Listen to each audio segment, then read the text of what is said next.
episodio gravissimo, la coppia tra l'altro insomma risiedeva nel suo comune, che effetto fa?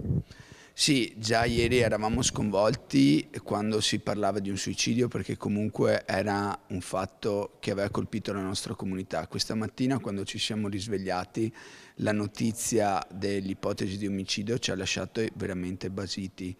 La coppia risiedeva nel nostro territorio anche se da poco tempo, da circa un anno, e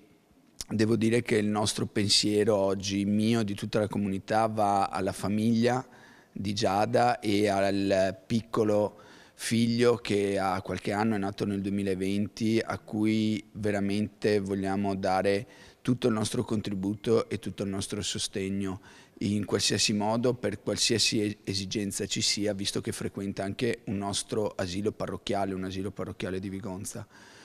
E c'è una coincidenza che veramente ci fa riflettere. Una settimana fa l'assessore sociale aveva diffuso tramite social una campagna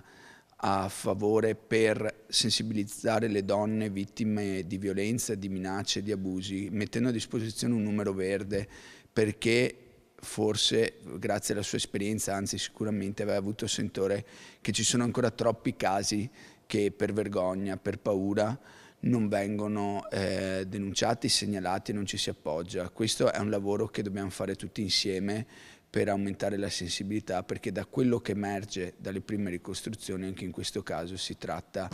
di un omicidio che nasce da un litigio, da un altergo tra due compagni e che ha portato alla tragica fine di Giada.